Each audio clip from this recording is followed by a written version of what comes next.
Mga Lodi, don't skip ads po tayo. Maraming salamat sa patuloy ninyong pagsuporta. Paki-like and share naman dyan mga Lodi. At sa mga gustong mag-donate sa ating GCash or regular na load, mag-comment lang po tayo. Para patuloy tayong makapag-upload ng mga bagong kabanata. Marami pong salamat. Subaybayan natin ang kwento ng isang kabataang nangarap para sa kanyang mga mahal sa buhay. Mula sa pinakamahina tungo sa pinakamalakas. Alamin natin ang kwento ng kanyang buhay. Kabanata 2111 hanggang Kabanata 2120. Kabanata 2111. Isang nawawalang aso, malamig na single ni siyang Moxie, at sinabi. Iwanan muna siya, bukas darating si Kang Tianzan mismo sa Tianming City, at hayaan natin siyang magpasya para sa sarili niya. Pero, kumusta na ba ang sitwasyon ni Yehan sa paligid dito? Umiling si Xia Xuanbing at sinabing. Ngayon, mahigpit ang pagbabantay sa Tianlong City. Kahit na patagang binabantayan ng Kang Clan ang mga malalakas na tao roon, hindi sila naglalakas loob na lumapit. Ngunit masyadong payapa ang Tianlong City, kahit tayo'y dumating, halos walang galaw mula sa kanila. Mayroon bang iniiwasang plano ang lalaking iyon? Napangiti ng mapait si Xiang Moxie sa sinabi ni Xia Xuanbing, at lumapit siya rito, hinawakan ang kamay nito at malumanay na nagsabi. Kung sa laban na ito ay pareho tayong mamatay, hindi mo ba ito pagsisisihan? Umiling si Xia Xuanbing at sinabing. Ang pinagsisisihan ko ay hindi kita agad na pinakasalan bago pa ito. Kung mamamatay man tayo sa kamay ni Yehan, mas mabuti na iyon kaysa mamatay sa kamay ni Kang Tianzan. Sa narinig na iyon, dahan-dahang niyakap ni Xiang Moxie si Xia Xuanbing. Naniniwala ako na kahit mamatay tayo sa kanyang mga kamay, ililibing niya pa rin tayong magkasama. Ngayon na dumating na ang magulong panahon, sa larong ito ng kapangyarihan, kung wala kang lakas, isa ka lamang piyesa ng ahidres, hindi ang naglalaro. Si Xiang Moxie at Xia Xuanbing, magkasintahang parang Mandarin Duck sa panahon ng kaguluhan, ay hindi makakakontrol ng kanilang sariling kapalaran, kundi sa ilalim lamang sa kontrol ng iba. Takot ba si Xiang Moxie sa kamatayan? Hindi, subalit buong Shingang ay sumuko na. Bilang pinakamalakas na henyo ng Shingang, hindi niya man lang hinamon ang lakas ni Kang Tianzan. Hindi pwedeng basta masira ang pamana ng Shingang. Kaya't tinitiis niya ang kahihiyang ito. Sabi nga nila, mas mabuting mabuhay kaysa mamatay, at hanggat may buhay, may pag-asa. At kung oras na ng kamatayan, wala silang magagawa kundi tanggapin ito. Tahimik ang Tianlong. Ngayon, nakatingin dito ang buong Yao Guangyo at maging ang lahat ng puwersa ng lahing tao. Nakakapagtaka na hindi agad umatake ang Kang Clan, sa halip ay binigyan si Yehan ng 3 araw upang sumuko sa kanila. Mula rito, malinaw sa iba't ibang puwersa ng tao na lubos na pinahahalagahan ni Kang Tianzan si Yehan. Para sa kanya, hindi nag-atubili si Kang Tianzan na maglaan ng panahon at bigyan pa si Yehan ng patas na tunggalian, nang hindi gumamit ng ibang malalakas mula sa Kang Clan. Ang babaeng ito mula sa Kang Clan, talagang kakaiba ang turing niya sa batang iyon. Ngunit mali ang diskarte niya kung iniisip niyang susuko ito. Sa Tianshu Region, binabantayan din ni Qin Wu daw ang lahat ng galaw sa Yaoguang Region. Ngayon na maraming puwersa ang yumuyuko na sa Kang Clan, maaari na nilang pasimulan ang pagmasaker sa hukbo ng Yaoguang anumang oras. Gaano katagal kaya magtatagal ang katahimikang ito? Tanong ni Wan Chi Roxy. Hindi ako taga Kang Clan, kaya't hindi ko alam, sagot ni Qin Wu daw. Pero nais ng Kang Clan na gamitin ang mga yumuyukong puwersa upang umatake, ngunit duda akong mahihila nila palabas ang tunay na kapangyarihang dala ng batang iyon. Hindi ka ba nag-aalala na matatalo siya? Muling tanong ni Wan Chi Roxy. Nag-aalala ako, pero kahit matalo siya, hindi niya ikamamatay iyon. Pinaikit ni Qin Wu daw ang mga mata, tumingin sa malayo at nagsabi. Ang pinakakinakatakutan ko ngayon ay ang Qin Clan. Ang tagal nang walang galaw mula sa kanila. Mukhang nagbabantay pa rin sila. Totoo, sa Qin Clan, hindi pa rin umatake ang malalakas mula sa Demon Clan.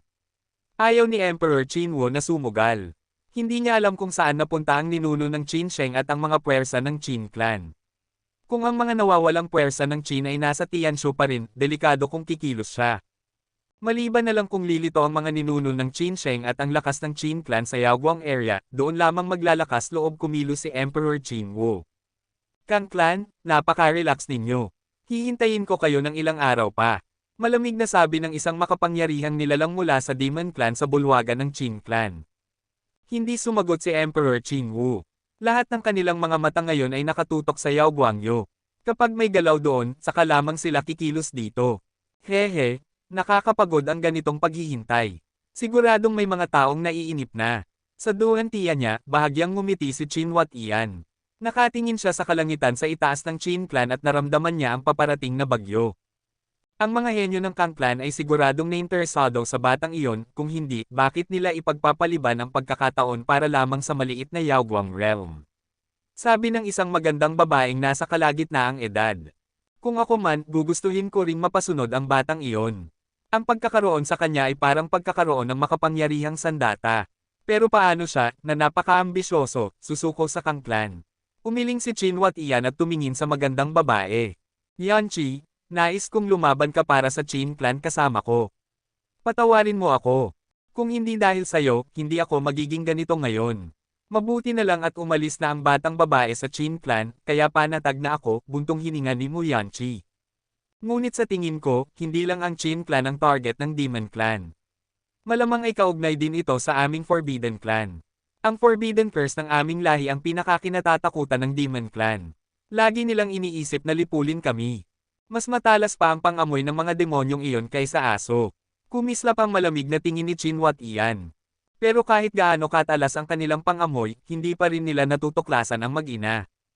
Taglay ng batang babae ang kapangyarihan ng iyong Forbidden Demon Clan. Kahit umalis siya ngayon, baka sa susunod ay siya naman ang targetin ng Demon Clan. Sa pag-iisip nito, dahan-dahang pumikit si Chinwat Ian. Bakit wala pa ring balita mula sa ikatlong kapatid? Naiinip na ako rito. Gusto ko nang pumunta sa Yuheng Region at makipaglaban ng todo sa mga tao ng Kang Clan. Kabanata 2112. Sa Reincarnation Pavilion, naroon ngayon si Zun Wuswang. Ang Zun Clan at ang Soul Clan ay kapwa naghihintay ng balita mula kay Yehan, kaya't nagsama sila ngayon at naghahanda ng pumunta sa Yuheng Region upang lumaban sa Kang Clan. Sa narinig, nagbuhos ng tsaa si Li Jiangdao at ngumiti. Huwag kayong mag-alala, darating siya sa tamang oras. Kapag oras na ng laban, marami tayong makakaharap na kalaban. Dahil binigyan ni Kang Tianzan ng panahon ang ikatlong kapatid upang mag-isip, mas mabuti na tayong maghintay sa kanilang galaw. Kung hindi kikilos ang Kang Clan, tiyak na hindi rin tayo bibigyan ng balita ng ikatlong kapatid. Marahil, isa itong pagsubok ng Kang Clan.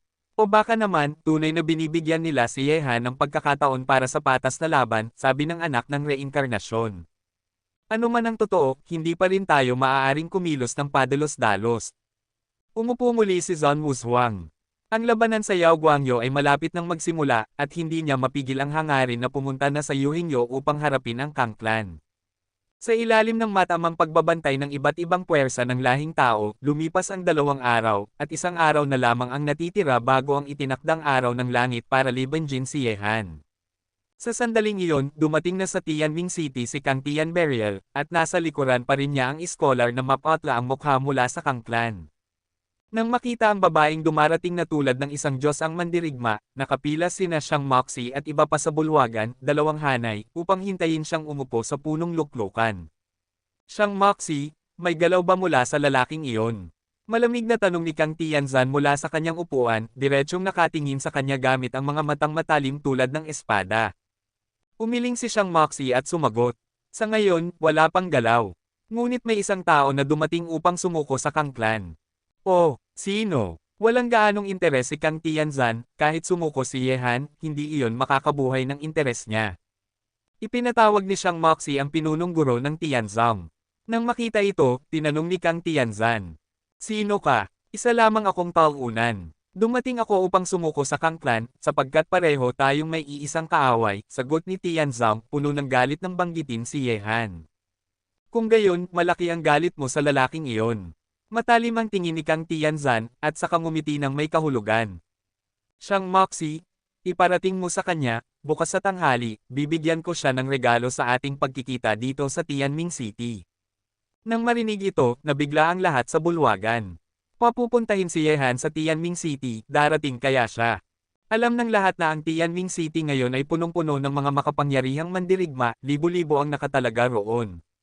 Para kay Yehan, nakalaban nila, ang pagpunta rito ay tulad ng isang tupa na pumapasok sa bibig ng tigre. Kung sino man ang imbitahin sa ganitong sitwasyon, tiyak na walang tatanggap ng ganitong panganib. Bukod pa roon, anong uri ng regalo ang ibibigay ni Kang Tianzan kay Yehan? Napasimangot si Shang Moxie. Lalong hindi niya maunawaan ang iniisip ni Kang Tianzan. Hindi lamang siya makapangyarihan at dominanti, kundi pati ang kanyang isipan ay hindi pangkaraniwan. Panginoon, sa palagay mo ba pupunta si Yehan? Tanong ni Shang Moxie. At kung ikaw, pupunta ka ba? Balik tanong ni Kang Tianzan, puno ng interes. Umiling si Shang Moxie. Alam mong may mga tigre sa bundok, at pipilitin mo pa ring umakyat doon, iyan ay isang kahangalan. Kung ako, hindi ako pupunta. Shang Moxie, iyan ang kaibahan ninyo. Ikaw ay hindi pupunta, ngunit siya ay pupunta, kumislap ang mga mata ni Kang Tianzan. Hindi niya ako kinatatakutan, ni ang Kang Clan. At alam din niya na hindi ko siya kayang talunin ng ganap. Iyan ang dahilan kung bakit ko siya hinahangaan, at kung bakit nais ko siyang sakupin. Hindi lubos na maunawaan ni Shang Moxie ang kanyang sinabi. Huwag ka nang magtanong, iparating mo lang ang sinabi ko, utos ni Kang Tianzan. Pagkatapos ay tumingin siya kay Tianzong at ngumiti. At para sa iyo, manatili ka muna rito. Kung nais mo ng paghihiganti, bibigyan kita ng pagkakataon. Sa narinig, nagningning ang marahas ng ngiti sa mukha ni Tianzong. Salamat, Panginoon. Tumawa lamang si Kang Tianzan at hindi na nagsalita pa. At ayon sa kanyang utos, agad na kumalat ang balita. Sa loob lamang ng kalahating araw, nalaman na sa buong Yaoguang Domain na iniimbitahan ni Kang Tianzan si Yehan na pumunta sa Tianming City upang magkita. Ngayon na ang hukbo ng Kang Clan ay nasa hangganan na at handa nang sumiklab ang digmaan, biglang inimbitahan ni Kang Tianzan si Yehan. Imbes na parang laban na nagsisimula, higit pa itong mistulang pagkikita ng dalawang matagal ng magkaibigan. Ang Kang Tian burial ng Kang Clan mismo ang nag-imbite kay Yehan na pumunta sa Tianming City. Ano ang ibig sabihin nito? May itinatagong pakana ba siya? Siguro nga, ngunit ang tanong, tatanggapin ba ni Yehan ang paanyaya? Kabanata 2113. Natitiyak kong magiging mahirap ito. Maraming mga dalubhasa sa lungsod ng Tianming ngayon, at ang mga taong ito'y handa nang harapin ang Tianlong ni Yehan. Kapag pumunta siya, hindi ba't magiging parang tupa na papasok sa bibig ng tigre? Matapos kumalat sa buong Yaoguang Domain ang imbitasyon ni Kang Tianzan kay Yehan, marami ang nagulat at agad nagsimulang mag-usap-usap. Lahat ay nagtataka kung ano ang pakay ni Kang Tianzan. Sa ganitong mga haka-haka, karamihan sa kanila ay nakatuon ang atensyon sa Tianlong City. Pupunta ba si Yehan sa pakikipagtagpo? Sa ngayon, medyo nagugustuhan ko na itong babae mula sa angkan ng Kang. Napakaganda ng kanyang galaw. Kapag hindi siya pumunta, mawawala ang ikalawang pwesto niya sa Heavenly Venerable Ranking. Pero kung pupunta siya, nais ko talagang makita kung may tapang ba ang gagong iyon. Sa Chendian ng Tianshu Domain, nakangisi si Ye Gotcheng habang nakatuon din ang atensyon sa nalalapit na labanan ng Kang Clan at ni Yehan. Hindi basta-basta ang mga babae ng angkan ng Kang. Pupunta kaya ang batang iyon sa tagpuan. Ang Panginoon ng Banal na Palasyo ay tumingin sa langit sa labas ng bulwagan ng Yaoqi Palace na may malalim at nakakatakot na tingin. Kapag hindi siya pumunta, talo na agad siya sa unang salpukan laban sa Kang Clan. Kapag pumunta siya, depende na kung mayroon siyang tapang na harapin ang kamatayan. Malamig ang mukha ng banal na Emperador Yiyao, ninanais pa nga niyang mamatay si Yehan sa kamay ng Kang Clan. Sun Wushuang, sa tingin mo ba pupunta ang ikatlong kapatid? Tanong ni Li Zhengdao nang may ngiti sa Reincarnation Pavilion. Siyempre, pagdating sa tapang, hindi pa huhuli ang ikatlong kapatid ko kay Sun Wushuang. Mabilis na tugon ni Sun Wushuang. Naniniwala rin ako roon. Pero ano kaya ang binabalak ng babaeng iyon na si Kang Tianzan? Ano kayang regalo ang ibibigay niya sa ikatlong kapatid? Yuzisi ni Li Zhengdao habang nakapikit ang mga mata. Kumislap ang mga mata ng babae ng reinkarnasyon at nagsabi, hindi ordinaryo ang babaeng ito, hindi lang maganda kundi matalino rin. Ang galaw niyang ito ay tila ba't pinatay na agad si Yehan. Sa narinig na iyon, natahimik sina Sun Wushuang at Li Zhengdao. Pupunta kaya siya sa pakikipagtagpo? Sa angkan ng Yi, nakaupo nang nakahalukip-kip si Yi Polo sa tuktok ng bundok habang nakatingin sa malayo at dama sa kanyang katawan ang alab ng pagnanais lumaban. Dalawang kahangahangang tao. Sayang, hindi ko pa sila nakikita. Samantala, sa Changkuanyo, isang babaeng nakatsingi ang tumingin patungong Yaoguangyo. May bakas ng pananibik sa kanyang mga mata. Sa kasalukuyan, ang Yaoguangyo ang pinakakapanapanabik na lugar sa buong mundo ng tao. Ngayon, maging sina Fen Tianwang, Abi Tianwang, Jun Tianwang, Linlang Tianwang, Feng Tianwang, Ajiu Tianwang, at kahit ang mga kakaibang henyo sa listahan ng Tianwang na hindi pa nakakaharap ni Ye Han, lahat ay nakatingin sa Yao Guangyu. Ang imbitasyon ng langit na libing, Kang Tian Burial, ay umakit ng pansin ng maraming henyo ng lahing tao. Dahil maging si Kang Tian Burial o si Ye Han, pareho silang sikat na mga halimaw sa lahi ng tao. Ang kanilang salpukan ay sapat na upang agawin ang pansin ng lahat ng henyo. Pinipilit na niya ako. Sa Tianlong City, itinulak pababa ni Ye Han ang kanyang mga kamay, dahan-daang tumayo at nag-inat na may bahagyang ngiti sa labi. Sa nakita, nagtataka sina Chen Baixiang at iba pa. Sa ganitong sitwasyon, kaya pa bang ngumiti ni Ye Han? Kung hindi siya pupunta, tiyak na matatalo siya sa labang ito ng tapang, ngunit kung pupunta siya, walang nakakaalam kung ano ang mangyayari sa kanya sa Tianming City. Alam na niyang pupunta ka. Mahinang sulyap ni Zhou Banroo kay Ye Han. Alam mo rin, hindi ba? Sagot ni Ye Han na may ngiti. Sa narinig, namangha sina Chen Baixiang at iba pa. Guro, hindi maaari. Kapag pumunta kayo sa Tianming City, tiyak na parang tupa kayong papasok sa bunganga ng tigre. Kapag umatake ang Kang Clan, tiyak na talo na agad ang Tianlong. Ngunit ngumiti lamang si Ye Han at nagsabi, hindi naman kasing bigat ng iniisip ninyo. Isa lang itong imbitasyon. Kung gusto niya akong atakihin, ginawa na niya iyon noong bumalik ako sa Yao Guangyu, bakit pa hihintayin ngayon? Ang pakikipagtagpong ito ay pupuntahan ko upang magpasya. Bukod pa roon, gusto ko ring makita kung anong regalo ang ibibigay sa akin ng langit na libing. Nabigla man at nais pa sanang tumutol sina Chen Baixiang at iba pa, wala na silang nasabi. Sa kanila, tama man si Ye Han, napakariskado pa rin ito. Magpadala ng mensahe kay langit na libing, tatanggapin ko ang imbitasyon. Bukas ng tanghali, pupunta ako sa tamang oras.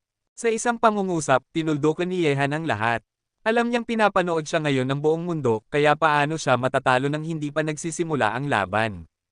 Matapos ang desisyon ni Ye Han sa pagpupulong ng Tianlong, kahit hindi sang-ayon sina Chen Baixiang at iba pa, wala na silang nagawa kundi ipasa ang desisyon.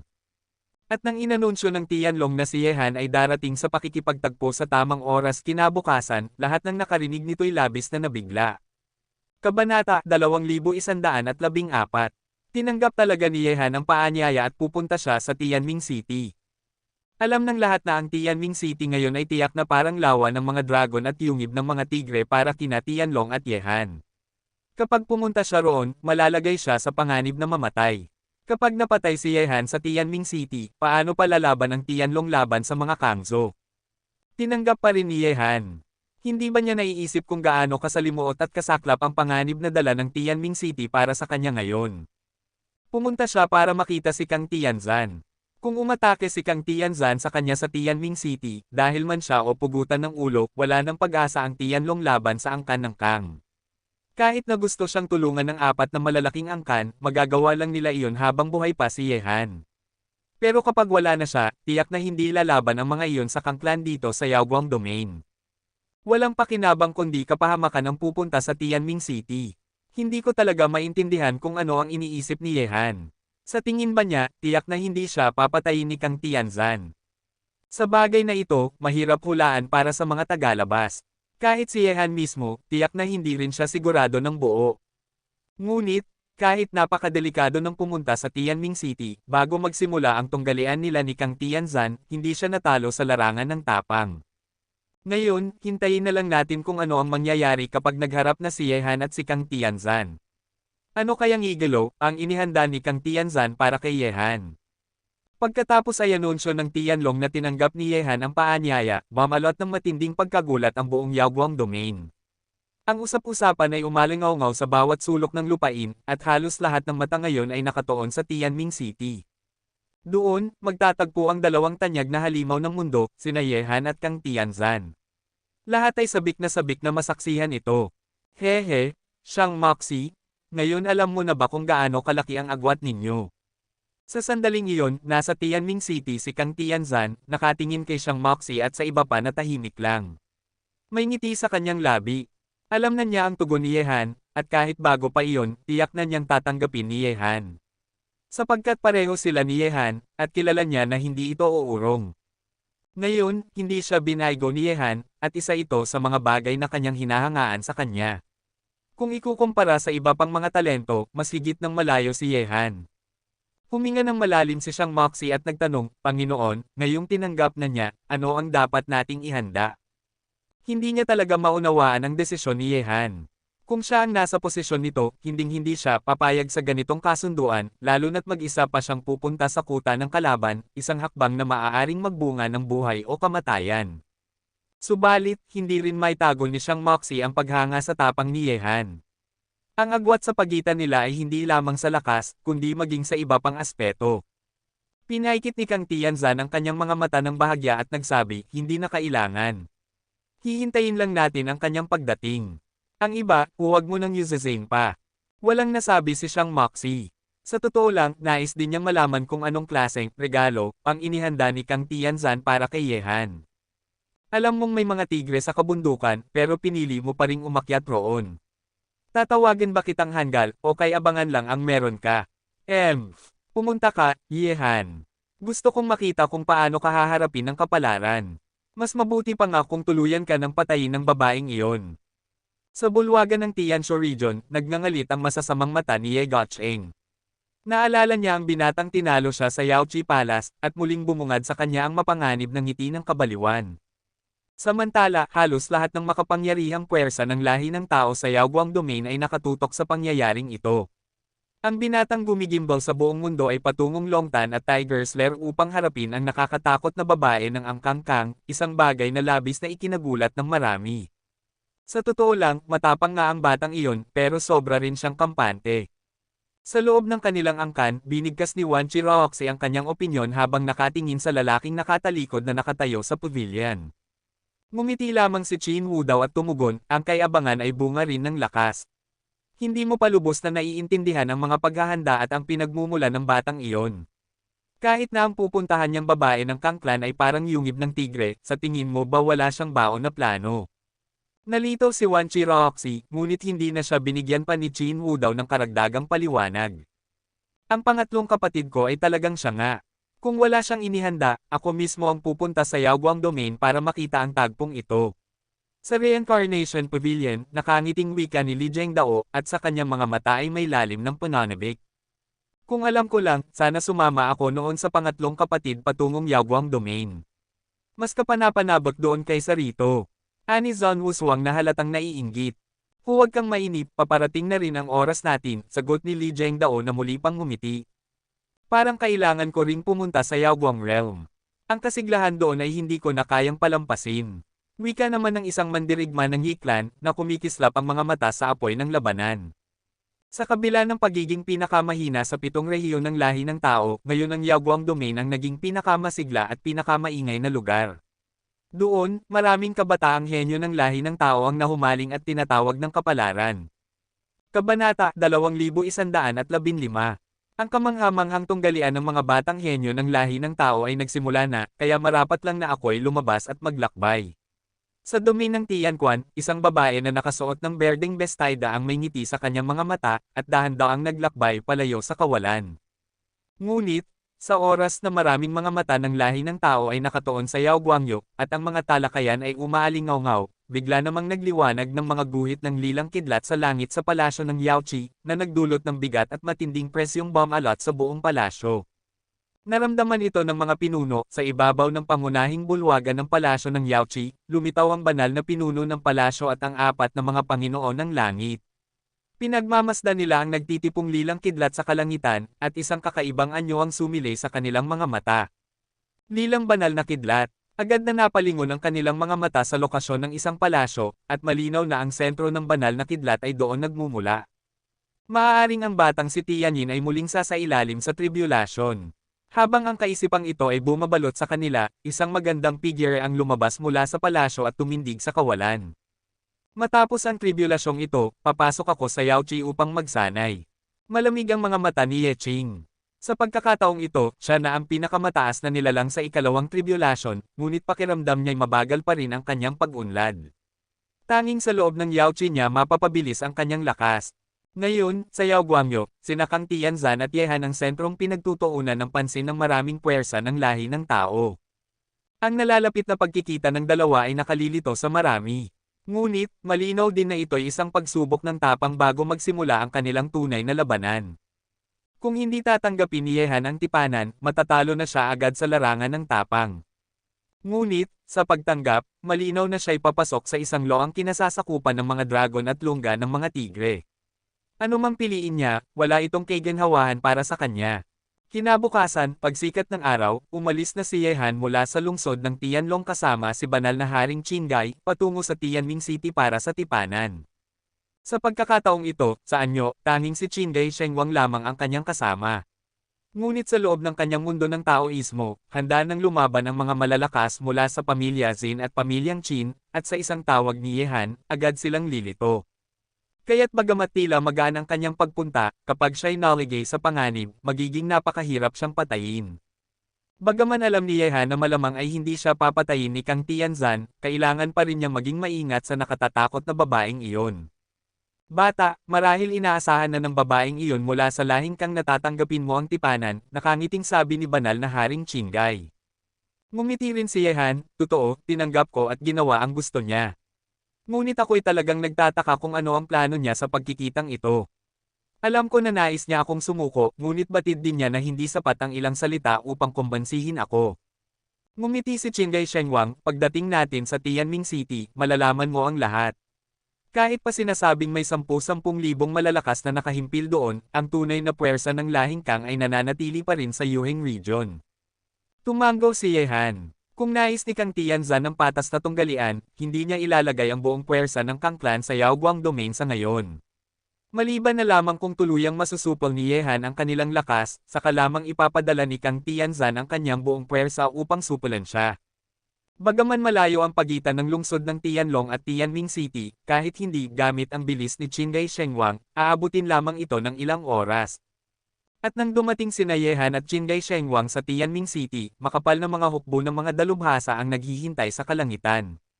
Sa isang sulyap lamang, hindi na mabilang ang mga mandirigmang nagtipon sa himpapawid, lahat sila mula sa Kaiyang at Yuheng domains na sumuko na sa lahing Kang.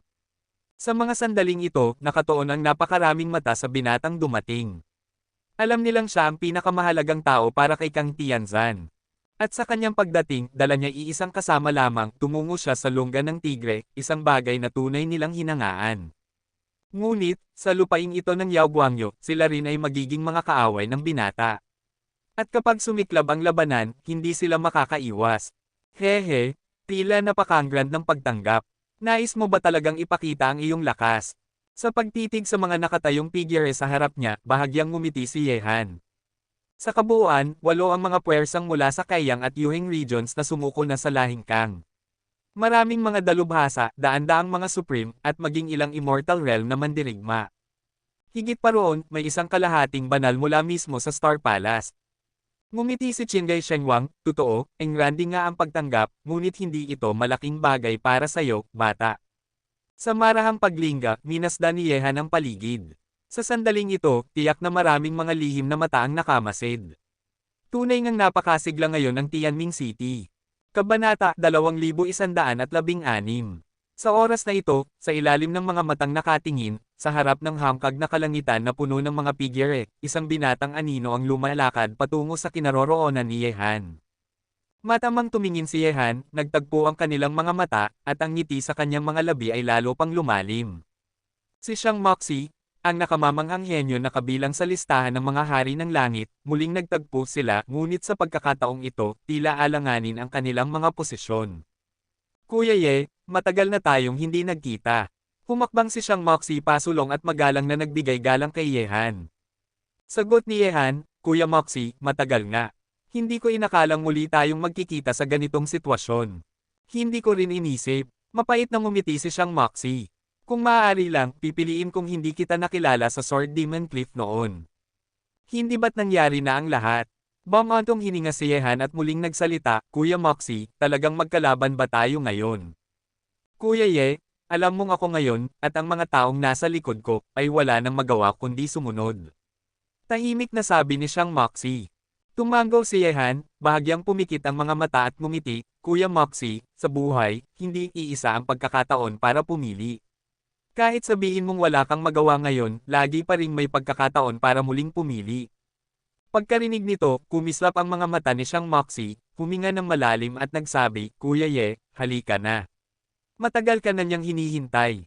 Pakitaan mo ako ng daan.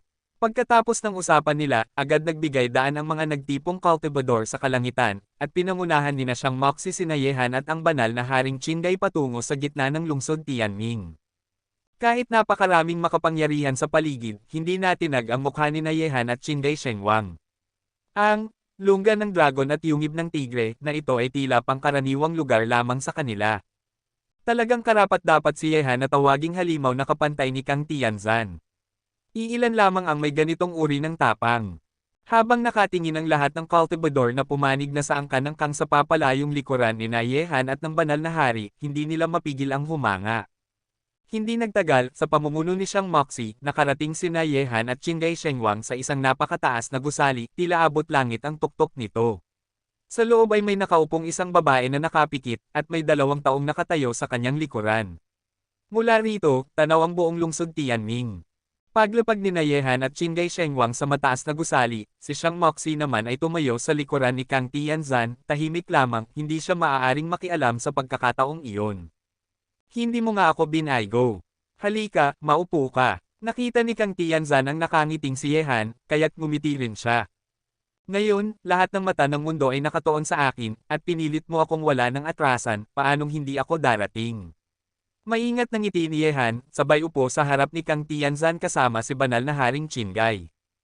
Hindi ito ininde ni Kang Tianzan, at siya mismo ang nagbuhos ng mainit na tsaa para kina Yehan at Qinggai Shengwang. Tahimik ang buong paligid. Lahat ay naghihintay sa susunod na galaw ni Kang Tianzan, kahit si Yehan ay nag-aabang kung anong pakana ang dala ng babae sa pagkikitang iyon. Sinulyapan ni Yehan ang hangkag na paligid, siguradong may mga makapangyarihang mandirigma ng angkan ng Kang na nakabantay para kay Kang Tianzan. Kahit wala pa ang buong lakas ng angkan sa Yaoguang Domain, hindi maaaring pabayaan ang kaligtasan ng babaeng ito. Sa sandaling iyon, isang malamig at matalim na titig ang biglang bumagsak kay Yehan, kasama ang mabagsik na puwersa na tila nais siyang lumunin. Kung ang tingin ay pumatay, ilang ulit na sanang napatay si Yehan. Ngunit lumitaw ang malamig na ngiti sa kanyang labi. Natuklasan niyang naroon din ang pinuno ng Tianzong, ang tumakas mula sa Jianzong na parang asong ulol. Akala ni Yehan ay nananatili pa rin ito sa Lijian Villa, ngunit ngayoy lumalabas na nasa ilalim na ito ng Kang Tianzan, at naroon mismo sa pulong na iyon. Pagkakita muli kay Yehan, nag-apoy sa galit si Tianzong, nais siyang patayin agad-agad. Ang pagkawasak ng Jianzong, isang pundasyong halos 1,000 taon na, ay tuluyang winasak ng mga kamay ni Yehan. Ang galit na nakaukit sa kanyang puso ay hindi matatawaran. Pagdating mo rito ngayon, hindi mo ba naisip na baka wala ka ng balikan? Sa gitna ng malamig na titig nila ni Tianzong, nagsalita na si Kang Tianzan. Ang kanyang tinig ay malamig ngunit puno ng bahid ng puwersang nakamamatay. Naipag-isip ko na, sagot ni Yehan, bahagyang kumurap ang mga mata. Ngunit, hindi ito ang estilo mo, Kang Tianzan. Kung nanaisin mong talunin ako, gagawin mo iyon sa patas na labanan, hindi ba? Kabanata 2117. Hehe, kung ganon, gusto kong ipaalala sa iyo na bagamat ang salita ng lalaki ay hindi laging mapagkakatiwalaan ng babae, at ganoon din ang babae sa lalaki, maniwala ka, baka sa pagkakataong ito, gusto ko talagang patayin ka. Bahagyang ngumiti si Kang Tianzang, ngunit sa kanyang mga mata ay kumikislap ang malamig at nangingibabaw na liwanag habang nakatingin kay Yehan. Pagkarinig nito, bahagyang ngumiti si Yehan at nagsabi, kung iyan talaga ang balak mo, wala akong magagawa kundi tanggapin. Pero sigurado ka ba na kaya mo akong patayin dito? Sa sinabi mo, mukhang may mga inihanda ka nga ng palihim. Sa narinig, kumislap ang mga mata ni Kang Tianzang at muling nagsalita. Pero bukod sa Qinggai Shengwang, hindi ko mahulaan kung saan nakatago ang iyong mga paghahanda. Maaari mo bang sabihin sa akin? Ngumiti si Yehan ng magaan. Kung ganoon, maaari mo bang sabihin sa akin kung ilang pinakamakapangyarihang nilalang ang meron ang inyong angkangkang? Hindi. Maikli ang tugon ni Kang Tianzang. Kung ganoon, sa tingin mo ba kaya kong sabihin? Nagkibit balikat si Yehan, uminom ng tsaa, at nagpatuloy. Sa tingin ko, huwag na tayong magpaligoy-ligoy. Ano ba talaga ang pakay mo at ipinatawag mo ako rito? Mas mabuti nang sabihin mo ng harapan para makita ng lahat. Pagkarinig nito, tumingin si Kang Tianzang sa paligid. Alam mo ba kung gaano aming mga mata ang nakamasid dito ngayon? Siguro marami, sagot ni Yehan. Kung ganoon, ilan kaya sa kanila ang nagnanais ng iyong kamatayan? At ilan ang walang pakialam, nanonood lang ng palabas? Tanong ni Kang Tianzang, matalim ang titig. Sagot ni Yehan, hindi ko alam. Pero may kinalaman ba ito sa pagtawag mo sa akin ngayon? Mayroon, at wala rin. Saglit siyang tumitig kay Yehan, saka nagsabi. Nalaman ko na ang lahat ng ginawa mo sa Yao Guangyo. Mula sa wala, nakarating ka sa kinaroroonan mo ngayon. Oo, may mga taong tumulong, pero higit dito ay sariling pagsisikap mo. Dahil doon, humahanga ako sa'yo. Tulad ng sinabi ko noon, bibigyan kita ng 3 pagkakataon. At ipapakita ko sa buong mundo na kahit si Yehan, 3 ulit na tinalo ni Kang Tianzang. Ang pagkakataong ito, ang una. Ngumiti si Yehan, at tumingin sa paligid. Ibig mong ipakita sa lahat kung gaano kataas ang pagpapahalaga mo sa akin, Kang Tianzang. Tama. Nagningning ang mga mata ni Kang Tianzang habang nagpatuloy. Sa buong kabataang henerasyon ng lahing tao, ikaw lamang ang karapat-dapat kong pag-aksayahan ng lahat. Para sa iyo, winasak ko ang Kaiyang Domain, winasak ko ang Yuhengyo, at hinayaang mabuhay ka sa gitna ng panganib sa Yao Guangyo. Lahat ng ito, ginawa ko para mapasunod ka sa akin. Sapat na ang katapatan kong iyon. Sumuko ka sa akin, at kung magsasanib tayo, sa loob lamang ng ilang taon, ang mundong pantao ay mapapasakamay natin. Narinig iyon ni Yehan at bigla siyang natawa. Kang Tianzang, salamat sa mataas na pagtingin mo sa akin. Pero ang pagkawasak ng Kaiyangyo at Yuhengyo, kung para sa akin man iyon, hindi ko tatanggapin ang paratang. Alam mo kung gaano karaming inosente ang napatay doon. Gusto mo bang ang mga kaluluwang iyon ay bumalik bilang mga multo para maningil sa akin? Ngumiti si Kang Tianzang. Ngunit ginawa ko iyon para sa iyo. Ngumiti rin si Yehan. Kung ganun, masasabi ko na isa iyong kathang-isip lamang. Kung talagang gusto mo akong makuha, may iba akong mungkahi. Ano iyon? Gusto mo talagang malaman? Tanong ni Yehan habang nakangiti. Siyempre, sagot ni Kang Tianzang, mariin.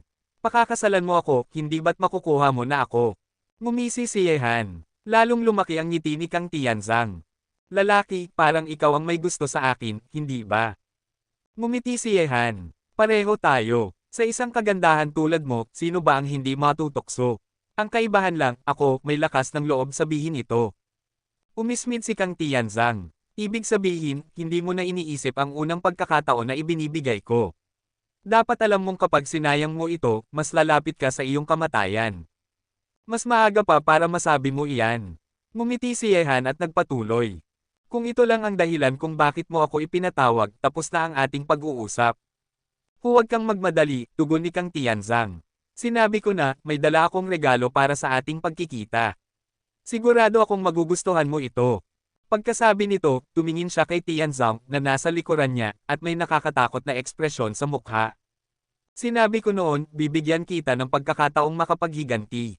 Ngayon, narito siya. Pero kung kaya mo ba siyang patayin, nasa sayo iyon. Nagulat si Tianzang. Panginoon, ano ang ibig mong sabihin? Wala nang iba pang ibig sabihin. Ngayon, patayin mo siya gamit ang sarili mong kakayahan. Walang emosyon na sagot ni Kang Tianzang. Nanlamig ang mukha ni Tianzang. Alam niyang imposibleng mapatay niya si Yehan, lalo't may isang banal na hari sa tabi nito. Sa isip niya biglang sumulpat ang matinding takot. Kung ganun, siya pala ang tinutukoy mong igalo. Dahan-dahang kumitid ang mga mata ni Yehan, at lumitaw ang isang malupit na ngiti. Namutla si Tianzang. Hindi niya akalaing ibibigay siya ni Kang Tianzang mismo kay Yehan bilang isang regalo. Alam niya kung ano ang kahihinatnan, walang ibang patutunguhan kundi kamatayan. Ang taong kinamumuhian niya, siya mismo ngayong ihahandog dito. Kabanata 2118. Pagkarinig nito, biglang gumalaw si Tianzang. Ang kanyang katawan ay mabilis na tumakas patungo sa malayong kalangitan. Alam ni Tianzang na mula nang siya ay kumampi sa pagsasama ng langit, Kang Tianzang, pumasok na siya sa isang umiikot na bagyong walang kaligtasan kundi kamatayan. Sa sandaling ito, ang tanging hangarin ni Tianzang ay makatakas agad palabas ng Tianming City. Gusto mo pang makatakas? Nang makita ang kanyang kilos, malamig na umungol ang banal na Haring Qinggai, sabay biglang iniunat ang nakakatakot niyang palad. Ang kapangyarihan ng isang banal na hari, para sa mahina at basag na si Tianzang, ay gaya ng kulungang imposibleng takasan. Sa susunod na saglit, ang katawan ni Tianzang ay agad na naipit sa kalawakan. Wala na siyang kahit kaunting kalayaan upang gumalaw. Nakita ito ni na siyang Moxie at ng scholar na mapatla ang mukha na nasa likuran ni Kang Tianzang, ngunit hindi nagbago ang kanilang anyo. Para sa kanila, si Tianzong ay isa na lamang taong-unang aso. Oo, maaari niyang gamitin ang kapangyarihan ng angkan ng Kang upang maghayganti, pero wala naman siyang sariling silbi. Paano siya pananatilihin ng langit na paglibing kang Tianzan sa kanyang tabi? Kapag nakamit na ng basag na asong ito ang kanyang paghihiganti, marahil, iyon na rin ang hudyat upang pag-isipan niya kung paano makakawala sa kontrol ni Kang Tianzan. Habang si Tianzong ay nagngangalit at umaatungal sa pagkakakulong, nanginginig sa takot, nanatiling malamig ang mukha ni Yehan. Dahil ipinagkaloob ni Kang Tianzang si Tianzong bilang handog sa kanya, natural lamang natatanggapin niya ito. Hindi ko alam kung kontento ka ba sa handog na ito bilang pagbati. Tanong ni Kang Tianzang kay Yehan, na kumikislap ang liwanag sa kanyang mga mata. Tunay nga, kontento ako. Bahagyang ngumiti si Yehan. Ngunit kung gagawin mo ito, hindi ka ba natatakot na wala ng susuko o lalapit sa inyong angkan ng Kang sa hinaharap? Isa lang naman siyang taong-unang aso. Ano bang pakinabang ang may dudulot ng kanyang pagsuko sa aming angkan? Isa siyang walang silbi. Ang gusto lang naman niya ay gamitin ang aking kamay upang patayin ka. Malamig na sagot ni Kang Tianzang. Nasabi ko na, alam ko ang lahat ng nangyari sa'yo sa Yao Guangyo. Ang taong ito ang siyang pumutol ng iyong braso noon. Ngayon, maaari ka ng maghayganti. Kang Tianzang, ikaw ay isang tusong babae, sigaw ni Tianzang mula sa pagkakakulong sa kalawakan, na tila isang hayop na sugatan. Sa sandaling ito, pinagsisisihan na niya ang pagtalikod sa Villa ng Lijian at ang kanyang pagtangkilik kay Kang Tianzang. Kung hindi siya lumapit kay Kang Tianzang, marahil may pag-asa pa siyang mabuhay. Ngunit ngayon, kahit panais ni Yehan na patawarin siya, hindi papayagan ni Kang Tianzang. Kung ganoon, salamat sa handog na ito. Senior Qinggai, pakigawan ng pasanin. Malamig ang tinig ni Yehan. Tagumpay para sa prinsipe, pagkatalo naman ay kamatayan sa kaaway. Panahon na upang tuluyang burahin ang basag na asong ito na si Tianzong. Tahimik na tumango ang banal na Haring Qinggai. Agad, sa pamamagitan ng isang kilos ng kanyang palad, ang nakakatakot na kapangyarihan ng pagkakakulong ay biglang sumiksik mula sa kalangitan. Sa isang iglap, ang katawan ni Tianzong ay pumutok, naging ulap ng dugo at naglahong parang walang bakas. Kumusta, kontento ka ba sa aking sinseridad? Patuloy na titig ni Kang Tianzang kay Yehan. Ngumiti si Yehan at sinabing, tunay na puno ng sinseridad. Kung hindi lamang dahil sa digmaan na ito, marahil matagal na tayong naging mabuting magkaibigan. Kung ganoon, ayaw mo pa ring pag-isipan ito ngayon. Bagaman ito ang una kong pagkakataon na ibinigay sa'yo, ang ikalawa at ikatlong pagkakataon ay magiging mas maikli at mas maikli. Kung hindi kita makuha, tuluyan kitang wawasakin. Malamig na liwanag ng pagpatay ang kumislap sa mata ni Kang Tianzang. Sa pagkarinig nito, sinulyapan ni Yehan ang kaakit-akit na katawan ni Kang Tianzang na may nakakalokong ngiti at sinabing, ngunit maaari mong pag-isipan ang aking mungkahi, kung nais mo talaga akong makuha, kailangan mong ipagpalit ang iyong katawan. Ipagpalit ang iyong katawan. Sa mga salitang ito, muntik ng masamid at mailuwa ng banal na Haring Qinggai ang tiyaan na kanyang iniinom. Ang batang ito ay hayagang nanunukso sa babaeng mandirigma ng angkan ng Kang, at sa ganitong sitwasyon pa.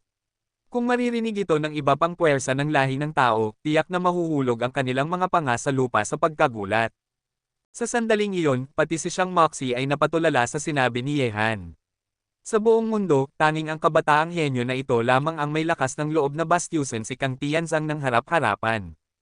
Kung ibang tao iyon, malamang ay nilamon na agad ng galit ni Kang Tianzang bago pa man matapos ang salita. Nagmamatsyag si Shang Moxie. Nakita niyang ang malamig na liwanag mula sa mga mata ni Kang Tianzang ay unti-unting bumabalot sa paligid. Ang hangin ay nagiging malamig. Sino ang makapagsasabi kung hindi ba siya agad aatake sa lalaki sa kanyang harapan na naglakas loob na tuksuhin siya ng ganito? Ngunit si Yehan ay nananatiling nakangiti, walang imak. Alam niya, dahil labis siyang nais makuha ni Kang Tianzang, gusto niyang malaman kung anong epekto ang ay dudulot ng kanyang pang-uuyam. Gaano ba talaga kapayapo at kalmado ang babaeng ito? Gusto mo ba talagang pag-isipan ko ang iyong alok? Bigla, sa katahimikan ng sandaling iyon, ang malamig na liwanag sa mga mata ni Kang Tianzang ay unti-unting naglaho. Sa halip, may lumabas na kakaibang kislap na tila binabasa ang kaluluwa ni Yehan. Siyempre, patuloy na nakangiti si Yehan. Kabanata 2119. Napakagaling, ikaw ang unang lalaki na nang ahas magsalita sa akin ng ganito. Kung gusto mong makuha ako kapalit ng aking katawan, sige, pagbibigyan kita. Ngunit, nang inaasahan ni Yehan na magagalit o mahihiya si Kang Tianzan, bigla siyang natigilan sa narinig. Ang makapangyarihang tulad ni Kang Tianzan, papayag. Malinaw pa sa alaala niya, minsan nang sinabi ng babae na wala ni isang lalaki sa mundong ito ang makapagpapabago ng kanyang puso, kahit siya mismo. At ngayon, pwede kitang bigyan ng katuparan, pero ang mga babaeng nasa tabi mo, kailangang palayain mo sila. Maaari mong makuha ang aking katawan, ngunit kailanman ay hindi mo makakamit ang aking puso. Kung ang aking katawan ay kapalit ng isang henyo na tulad mo, masasabi kong sulit na iyon sa buhay ko. Malamig ang mga mata ni Kang Tianzan, matatalas na parang espada, walang emosyon sa malalim na itim na mga papayla. Sa titig na iyon, nakaramdam ng pagkailang si Yehan. Ano nga ba ang iniisip ng babaeng ito, na taglay ang kagandahang kayang magpabagsak ng daigdig? Handa ba siyang ibigay ang sarili kapalit ng kanyang pagsuko? Ang mga salita ni Kang Tianzan ay nagpaalangan kay Yehan. Ang nais niya ay ipakita ang kahinaan ng babae, ngunit mula simula hanggang ngayon, nanatiling kalmado ito. Ang mga biro niya, sa halip na magbigay ng sakit, ay siya pang nagdala ng kalituhan sa kanya. Isusuko ba talaga ni Kang Tianzan ang kanyang katawan kapalit ng kanyang pagsunod? Hindi ba niya pinahahalagahan ang sarili? Para sa kanya, sapat na ang kapalit, si Yehan mismo. Kahit si Haring Banal na Qinggai, si Xiang Moxi, at ang puting mukhang iskolar ay hindi maitago ang pagkagulat sa narinig. Punong guro, napakaraming paraan upang mapasunod siya. Kapag dumating ang buong hukbo ng Kang, imposibleng makalaban siya. Bakit kailangan pang bumaba ka sa ganito? Malamig na wika ng puting mukhang iskolar habang humakbang palapit at sumiklab ang matinding pagnanais na pumatay sa kanyang mga mata. Hindi niya kayang tiisin na si Yehan ay manghiya kay Kang Tianzan, lalo na't ang babaeng ito ang magiging pinuno ng buong angkan ng Kang. Kung sakaling magbenta siya ng katawan para lamang sa isang tao, habang buhay itong magiging mantsa sa kanyang dangal. Jinglo, umurong ka. Bigla, sa oras na sumiklab ang galit ng iskolar, kumilos si Kang Tianzan. Malamig pa rin ang kanyang mga mata na nakatuon kay Yehan. Sang-ayon ako sa mungkahi mo. Ngayon, dapat kontento ka na. Alam mo bang umatras ako hindi dahil natatakot ako, kundi dahil ayaw kitang wasakin. Huminga ng malalim si Yehan. Kang Tianzan, nagpapasalamat ako sa kakaibang pagtingin mo sa akin, ngunit patawarin mo, hindi ko matatanggap. Bakit? Sa sandaling iyon, dama ni Yehan na nagsimulang sumibol ang matinding pagnanais ni Kang Tianzan na siya'y patayin. Ang makapangyarihang tulad niya, bihira para sa kanya na pumayag sa isang nakakatawang kondisyon. Ngunit kahit ganoon, pinili pa rin ni Yehan na tumanggi. Paano nga ba hindi magngingit-ngit ang babae? Sagot ni Yehan, hindi ko maitatanggi, napakaganda mo. Ang nag-iisang maihahambing sa iyo ay ang anak ng reinkarnasyon na nasa tabi ng aking kapatid. Ngunit, para lamang sa iyo, hindi ko kayang isuko ang mga nagmamahal sa akin. Mayroon akong pamilya, asawa, mga anak. Sa tingin mo ba pipiliin kita lamang at talikuran sila? Higit pa roon, nasa likod ko ang napakaraming tao na umaasa sa akin upang pamunuan sila sa laban. Sa palagay mo ba pipiliin ko lamang ikaw, at sirain ang kanilang mga pangarap? Ikaw, niloloko mo ako, kamatayan ng kabayaran. Biglang, kasabay ng pagkakatapos ng mga salita ni Yehan, sumabog ang matinding pagnanais pumatay mula sa katawan ni Kang Tianzan. Paulit-ulit na siyang nagtimpi, maging ang pagtanggap sa nakakatawang alok ni Yehan. Ngunit sa huli, ganito lang ang isasagot sa kanya. Ngayon, unang beses sa buong buhay niya, nakaramdam si Kang Tianzan ng sobrang matinding galit. Nakita iyon ni Haring Banal na Qinggai at napakunot ang noo. Alam niya, baka may mga nakatagong makapangyarihang mandirigman ng angkan ng Kang na nagbabantay sa paligid. Kung totoong ipag-utos ni Kang Tianzan na patayin si Yehan, isang malaking digmaan ang tiyak na saysabog sa Tianming City ngayon din. Sa kataas-taasang tore, bumigat ang atmosfera. Ang malamig na mga mata ni Kang Tianzan ay naging tila yelong handang pumutok, at ang kasamang pagnanais pumatay ay nagpalamig at nagpaguho sa kalawakan. Punong guro, patayin na natin siya. Kung tumatanggi siya, mas mabuting wakasan na ngayon pa lamang kaysa lumikha pa ng malaking problema. Mariing wika ni Kang Jinglo, habang naglalagablab ang kanyang mata ng pagnanais na pumatay. Para sa kanya, masyadong mapanganib si Yehan, walang saysay ang pagiging patas laban sa isang gaya niya.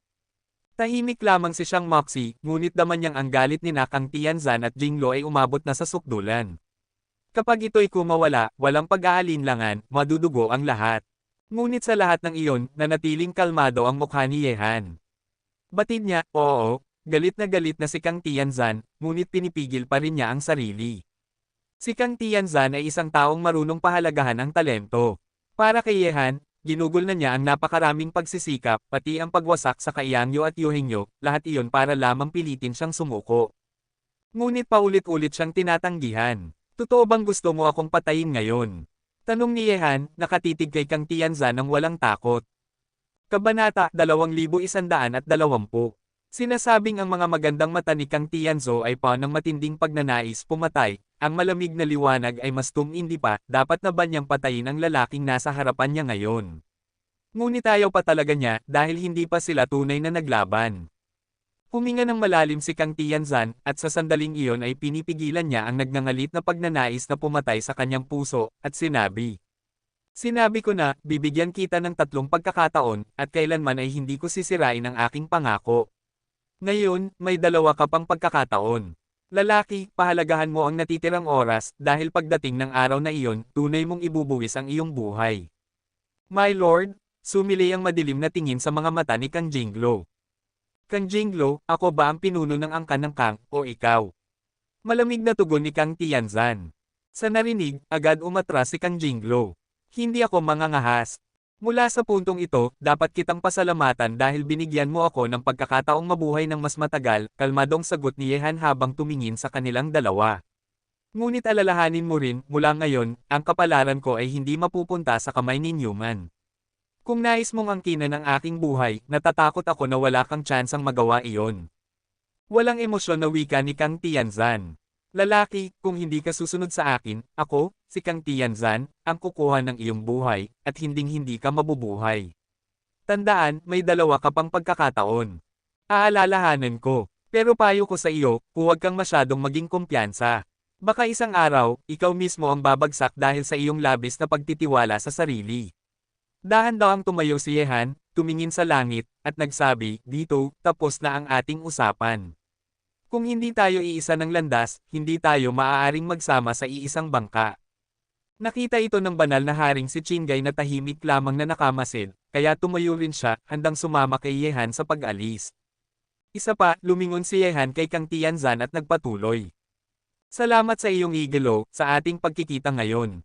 Naalala ko pa ang sinabi mo noon sa Yao Guangyo, sa susunod na itutok mo ang iyong espada sa Yao Guangyo, kung hindi sila susuko, magiging dagat ng dugo ang kalangitan doon. Ngayon, sasabihin ko naman sa iyo, ang dugong iyon ay hindi kinakailangang mula sa Yao Guangyo, maaaring mula mismo sa inyong angkan ng Kang. Pagkasabi noon, lumisan si Yehan kasama ang banal na haring Qinggai. Ang layunin ng pagkikita ni Kang Tianzan sa kanya ngayon ay malinaw, nais niyang mapasunod si Yehan sa angkan ng Kang. Isa rin itong pagsubok ng tapang at determinasyon. Bagaman alam ni Kang Tianzan na tiyak na darating si Yehan, pinili pa rin niyang gawin ito. Ngunit gaya ng sinabi ni Yehan, napaka-ilusyonado ng kanyang inaasahan. Si Yehan ba ay basta na lamang susuko sa isang libing ng langit? Kung tutuusin, pareho silang may matinding ambisyon. Ang hangarin ni Kang Tianzan ay ang pamunuan ng buong mundo, hindi ba ganoon din si Yehan? Kung ganoon, ang 2 taong pareho ng ambisyon, maaari ba silang maging magkaibigan? Ang sagot ay malinaw, hinding-hindi, maliban na lamang kung ang isa sa kanila ay tuluyang yuyuko. Kung hindi, sila'y mananatiling magkaaway habang nabubuhay. My lord, alam mong pareho kayong may dakilang ambisyon. Mahirap siyang pasunurin. Kung gayon, bakit mo pa inuubos ang oras mo sa kanya? Malamig na sabi ni Kang Jinglo habang nakatingin sa direksyong nilisan ni Yehan at Qinggai Shengwang. Gusto na niyang patayin si Yehan ngayon pa lang. Kapag nawala si Yehan, mawawala ng gulugad ang Tianlong, at kahit siya'y maging tagapanguna lamang ng angkan ng Kang, madali nang madudurog ang Tianlong. Dahil nga sa siya rin ay may dakilang ambisyon, tugon ni Kang Tianzan. Kung ang isang makapangyarihan at marunong na henyo na tulad niya ay makukuha ko, mababawasan ng kalahati ang panahon bago maabot ng ating angkan ang tunay na paghahari. Subalit kung gusto niya talagang makipagtagisan sa akin, ipapakita ko sa kanya kung paano ko wawasakin ang Tianlong gamit ang sarili kong kamay. Ngayon, ipadala ang mga espada sa Lijan Villa. Sila ang magiging pinakamainam kong paglalabasan ng galit. Namutawi ang matinding kapangyarihan sa mga mata ni Kang Tianzan. Ang galit na ibinigay sa kanya ni Yehan ay nagluwal ng walang hanggang pagnanais na pumatay. At dahil hindi niya ito mailabas kay Yehan mismo, iba ang kanyang pagbubuntunan. At sa oras na iyon, ang Lijan Villa ang pinakamainam na pantirya ng kanyang puot. Sa narinig, malamig na kumislap ang mga mata ni Kang Jingglo, at mariing sinabi. Siyang Moxie, kailangan pa bang ulitin ko ang sinabi ng Panginoon? Sa nakita, umalis kaagad si Siyang Moxie. Kung nais ibuhos ni Kang Tianzan ang kanyang galit, wala nang magagawa ang Lijan Villa kundi tanggapin ang kanilang kamalasan. Samantala, hindi pa alam ni Yehan ang naging pasya ng Kang Tianzan. Ngunit mula nang umalis siya ng Tianming City nang walang takot, nalaman na ito ng mga nagmamatsyag na puwersa. Ang katotohanan na nakipagtagpo si Yehan kay Kang Tianzan at nakabalik ng ligtas ay tiyak na ikagugulat ng lahat ng kapwa nila tao. Ang dalawang kabataang ito na balang araw ay magtatagisan ng buhay at kamatayan, ngayon naghiwalay ng payapa. Ngunit malinaw na matagal nang bukas ang hangarin ni Kang Tianzan na pasunurin si Yehan. Kung hindi, walang pag-aalinlangan na itataas niya ang kanyang tibak laban dito. Batang ito, talagang matapang ka. Sa sitwasyong iyon, pinili mo pang hamanin si Kang Tianzan. Kapag hindi na niya napigil ang sarili, tiyak na isang malaking digmaan ang sumabog sa Mingcheng ngayon. Habang pauwi na sa Tianlong City, sinabi ito ng banal na Haring Qinggay kay Yehan na nananatiling kalmado ang mukha.